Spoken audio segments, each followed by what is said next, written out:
กราบสวัสดีครับพี่น้องปองปายมื้อนี้นี่พามาหาผักสาบหรือว่าผักอีนูนแล้วแต่บางพื้นที่เอิ้นแนวใดเนาะนะครับผม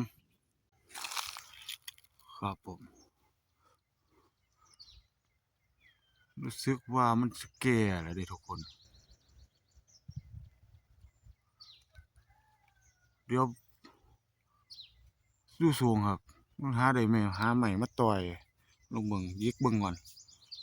มันสิอ่อนหรือสิแก่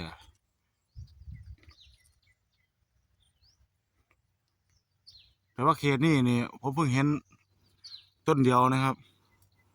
รู้สึกว่าสิหายากจะอึดอยู่แถวบ้านผมเดี๋ยวต่อยลงมาเบิ่งครับผม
ครับผมเรียบร้อยลงมาแล้วเอาบ่หมดนะเทื่อแรกที่ผมสิลองเบิ่งผมบ่เคยกินเด้แถวบ้านผมนี่ส่วนมากคนบ่รู้จักแต่ว่ามันก็อึดมันบ่มีแหละนี่เป็นเทื่อแรกที่ผมหาแล้วก็สิลองไปกินเบิ่งมันสิเป็นจังไดแล้วเออสิได้นอนหยอดน้ำเกลือหรือสิได้นอนตีพุงล่ะทุกคนเดี๋ยวเหมือนกันไม่เสียบ่ดีนะผมตีลงมามันแตกแต่ว่ายังหลายอยู่ผมจะไปลองเบิ่งซะก่อน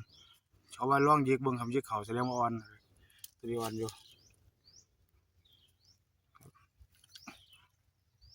ตัวนี้แก่แล้ว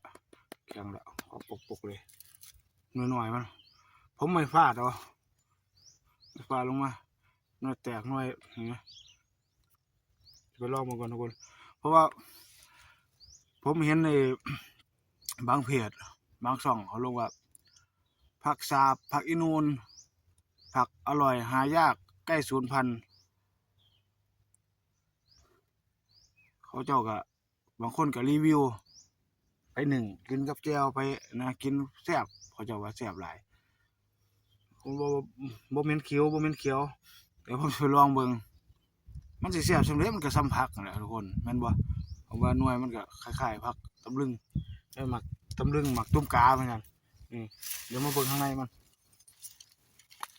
นี่โอ้แก่ขาดคนนี้แข็ง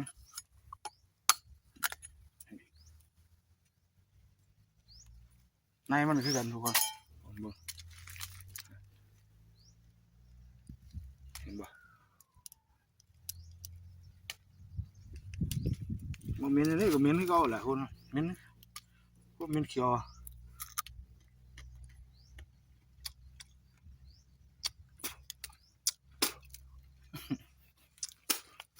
ตายผู้เดียวอยู่ป่าแล้ว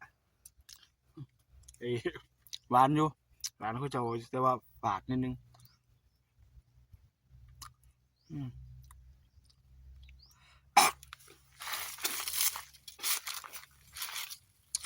ก็รสชาติก็ถือว่าพอกินอยู่ทุกคนก็ซ้ำพักแหละ ก็บ่ได้พิเศษหยังมากมายหรอกแค่ปันราคาซื้อมั้งผมบอก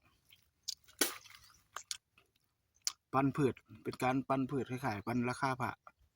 อันนี้เป็นการปันพืชปันผักบางคนก็กล้าเบี้ยพ่อเบี้ยมันปลูกขายแล้วได้หลักแสนหลักหมื่นก็มีเขาจะว่าบางเพจนะอันนี้ผมบ่ได้บูลลี่ผู้ใด ผมพูดตามความจริงตามความรู้สึกของผมนี่คือมันก็แค่ผักทุกคนรสชาติของมันก็ความเป็นเขียวมันมีอยู่แล้วล่ะกินดิบเนี่ยทุกผักทุกชนิดอยู่ที่ว่าคนกินแบบกินละสิ้นกินดุมันสิบ่มีความรู้สึกเป็นเขียวคือคนกินหมักแตงนะครับกินเฉพาะของมันต้องมีเอาครับผมไปพ่อตอนกันตัวนอนโรงพยาบาลไปครับ พี่น้องไม่ได้หุงข้าวครับแม่นผิดพลาดประการใดกับไปเยี่ยมเลยเด้อ เดี๋ยวเป็นหนูทดลองให้เพราะว่าเขตผมนี่บ่ค่อยมีคนรู้จักครับบ่รู้จักเลยล่ะผมกับเพิ่งเทื่อแรกก็สิรู้จักในเพจในช่อง YouTube นะครับ ก็เลยมาเห็นว่ามันคล้ายกันนี่ว่าผมก็เลยเอารูปมาเปรียบเทียบกันเบิ่งแล้วแม่นอยู่ครับใส่ได้อยู่แค่หน่วยยาวหน่วยกลมกว่าแค่นั้นแหละไข่ไก่ไข่เป็ดครับเดี๋ยวจังได๋ครับเขาบ่ได้รู้จักกันกับไปเยี่ยมผมนี่เด้อครับไปนอนโรงพยาบาลดีก็ได้ไปครับผม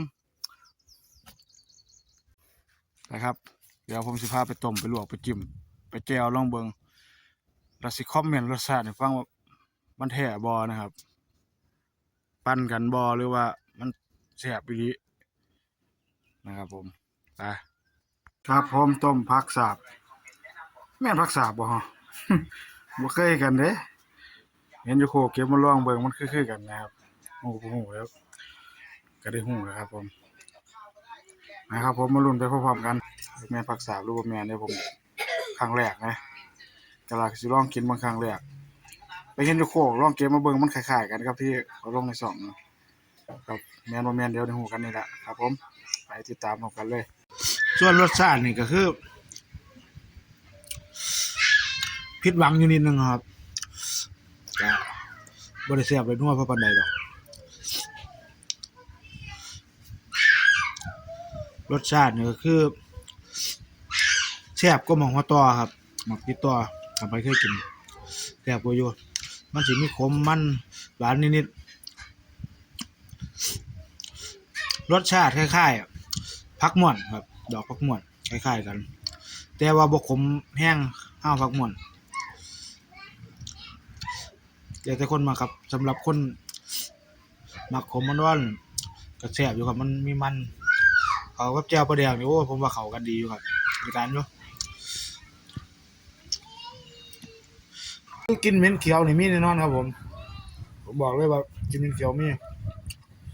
เอากลับตาครับเดี๋ยวไปติดตามกันครับมื้อนี้สินอนเฮือนหรือนอนโรงพยาบาลครับผมขอบคุณครับผมบ๊ายบาย